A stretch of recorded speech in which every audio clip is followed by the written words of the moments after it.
Okay, so back to where we ended in the last video. We were talking about Google Drive and how your documents, if the teacher posted in a folder, it automatically shares to every person's folder in the group. So I'm going to show you now how to share and create folders. But not only folders for Drive, we're also going to be using Google Calendar, which it should come up in a second. But Google Calendar we're going to be using as the new assignment book. So if this is my Google assignment book right here.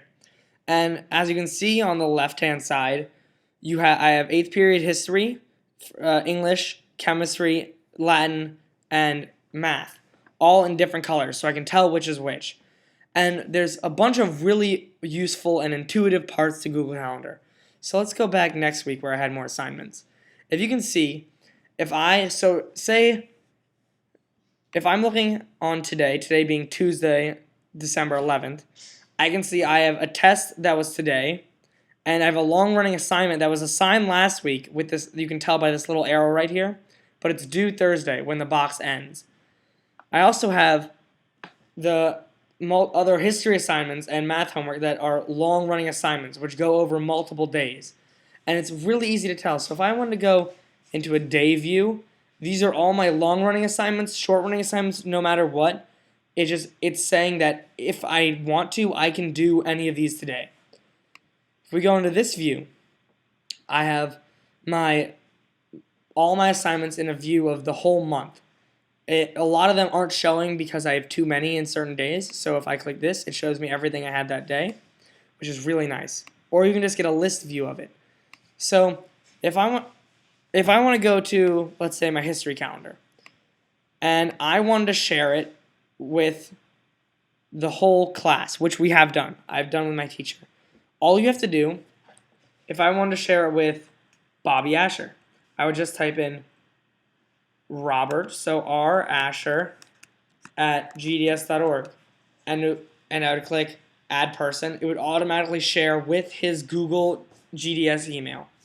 And you get a notification on your first class saying you have been invited to such and such calendar, and if you logged in on your GDS email, he would automatically get every single assignment that had been posted in the calendar.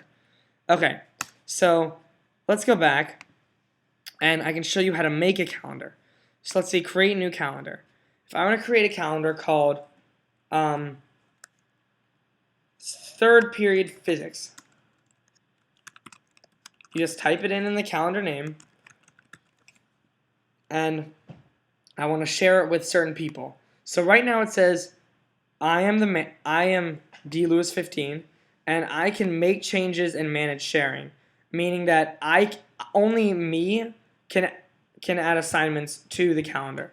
So if I wanted to add, let's say I would add the other Daniel Lewis 16 at gds.org. I can choose whether he's only allowed to see events, or he can make changes and manage sharing, meaning he can add assignments and edit assignments. So I would just click add, and so if my class is only 2 people, which it's not, I could just say create calendar, and it's loading up here in this top corner. But once it says done that, it says changes saved, and now I have a new calendar called 3rd period physics. So let's say we have a homework assignment, and my teacher said we have a textbook problems assigned Monday, due Thursday. So all you do is in this top box being the all day events, you drag and you see how it gets highlighted, and you drag over to Thursday when it would be due. I choose the calendar I wanted to be posted in, 3rd period physics, and type in the assignment. That's the whole process to putting up assignments, and every single kid in the class will get it. So if I have a really long-running assignment, like I have a physics science project that I'm supposed to be working on for 3 weeks. We were assigned it December 1st, and it's due December 15th. I go to month view, which is just gone to. I start on December 1st and just hold down and drag to December 15th. And I go 3rd period physics, science project. Oh, that's 8th period history, sorry. 3rd period physics. Create event. That's the whole assignment. Now every student in that class will automatically get shared with that. Another great thing about Calendar is if I only wanted to see my assignments for, let's say, my 5th period trig PC, I click on every other class and all those will disappear, and all I see are my math assignments. So it's much less jumbled up, and you can organize it however you want.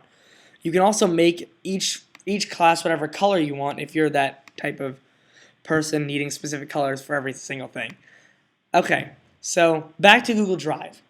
So if I wanted to make a new Google Drive folder, if I was a teacher and I was making the folder for the class, create folder right there.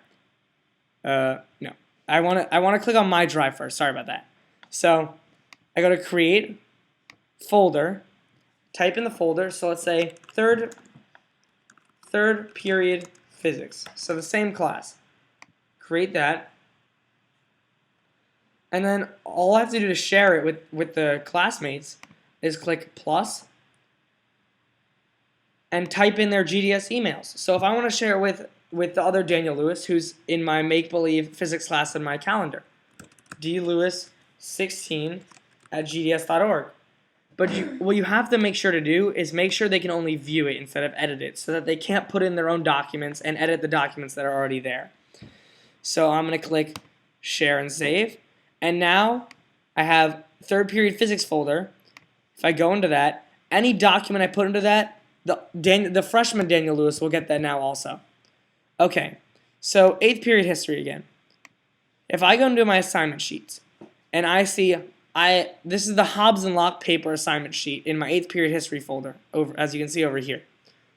I click on that, it opens up a new tab, and in the new tab it comes up like your regular Microsoft Word. For me, I am a manager of the groups because I'm helping teachers put in assignments and put up documents. So I'm not allowed to edit this one. I'm allowed to edit other ones. Sorry about that.